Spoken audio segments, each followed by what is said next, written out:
Dear student, आज की class में हम आप लोगों के सामने दादा साहब फाल्के पुरस्कार 2023 किसे प्रदान किया गया इसके संबंध में और उसके साथ साथ दादा साहब फाल्के का पूरा स्टैटिक जीके कि दादा साहब फाल्के कौन थे, इनका जन्म कहाँ हुआ था, इनकी मृत्यु कहाँ हुई थी, उसके बाद से इनके द्वारा पहली फिल्म कौन सी निर्देशित किया गया, ये टोटल स्टैटिक जीके का टॉपिक के साथ साथ करंट अफेयर्स भी इस वीडियो में आप लोगों को मिल जाएगा। तो अब हम लोग शुरू करते हैं दादा साहब फाल्के पुरस्कार 2023 के बारे में। उसके पहले हम लोग थोड़ा सा स्टैटिक जीके पे चर्चा करेंगे। अब इसमें दादा साहब फाल्के थे कौन, तो इस दादा साहब फाल्के को भारतीय फिल्म का पितामह के रूप में जाना जाता है। भारतीय फिल्म उद्योग का क्या कहा जाता है, इन्हें पितामह के रूप में जाना जाता है। और इसी दादा साहब फाल्के के नाम पर आपका दादा साहब फाल्के पुरस्कार की शुरुआत की गई थी।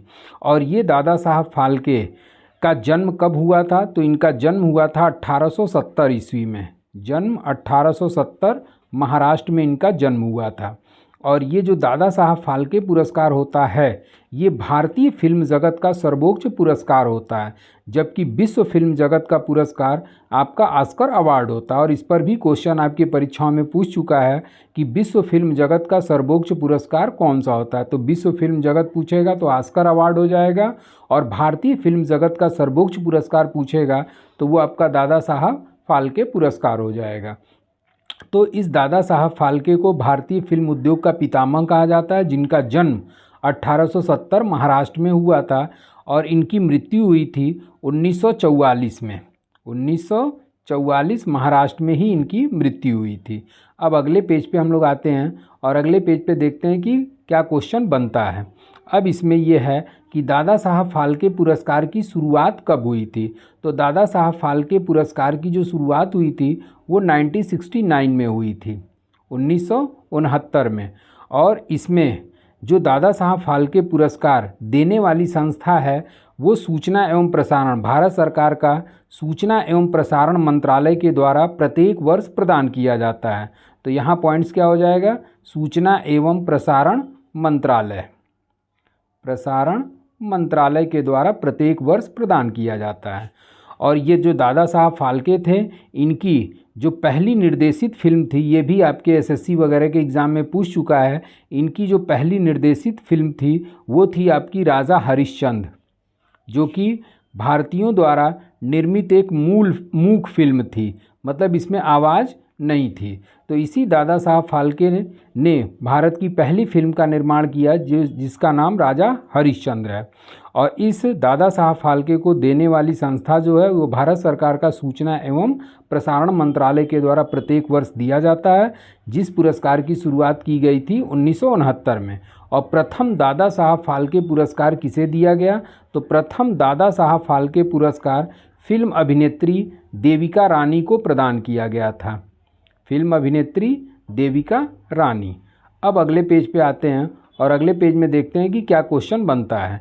अब इसमें दादा साहब फाल्के पुरस्कार में इनाम के रूप में क्या दिया जाता है, तो इनाम के रूप में जो भी कैंडिडेट को दादा साहब फाल्के के लिए चुना जाता है उसे 10 लाख रुपए, 10 लाख रुपए, उसके साथ साथ स्वर्ण कमल और साल, ये 3 चीज़ें उस पुरस्कार विजेता को प्रदान किया जाता है। तो इस तरीके से दादा साहब फाल्के पुरस्कार में प्रत्येक विजेता को 10 लाख रुपया, स्वर्ण कमल और साल प्रदान किया जाता है। अब आते हैं हम लोग 69वां दादा साहब फाल्के पुरस्कार किसे प्रदान किया गया, तो 69वां यानी कि ये जो 2023 वाला है, ये जो 2023 वाला है इसकी घोषणा की गई है आपका 26 सितंबर 2023 को। कब घोषणा की गई है, तो घोषणा में आप लोग नोट कर सकते हैं, घोषणा हुई थी 26 सितंबर 2023 को। और 26 सितंबर 2023 को जब घोषणा की गई तो ये कौन सा क्रम में शामिल किया गया, तो 69वां। और ये 69वां दादा साहब फाल्के पुरस्कार की घोषणा 26 सितंबर 2023 को की गई। और ये प्रदान किसको किया गया, तो ये वहीदा रहमान को, फिल्म अभिनेत्री हुआ करती हैं वहीदा रहमान, और उसी वहीदा रहमान को 2021 का 69वां दादा साहब फाल्के पुरस्कार प्रदान किया गया, जिसकी घोषणा 26 सितंबर 2023 को किया गया। अब 68वां किसे प्रदान किया गया था, तो 68वां आपका 2020 का प्रदान किया गया था आशा पारीख को। ये भी फिल्म अभिनेत्री हुआ करती थी, जिनका नाम क्या था, आशा पारीख। और 2020 का 68वां दादा साहब फाल्के पुरस्कार आशा पारीख को प्रदान किया गया। अब आपका यहाँ 69वां है, 69वां की जगह पे आपको 67वां है, ये थोड़ा मिसप्रिंट हो गया है। और 67वां में ये हो जाएगा कि आपका 67वां दादा साहब फाल्के पुरस्कार 2019 का किसे प्रदान किया गया, तो फिल्म अभिनेता रजनीकांत को प्रदान किया गया, रजनीकांत।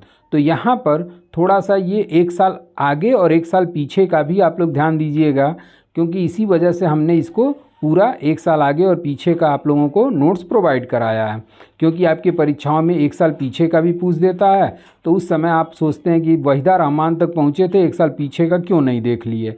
तो 69वां दादा साहब फाल्के पुरस्कार 2021 वहीदा रहमान और 68वां दादा साहब फाल्के पुरस्कार 2020 आशा पारीख को प्रदान किया गया।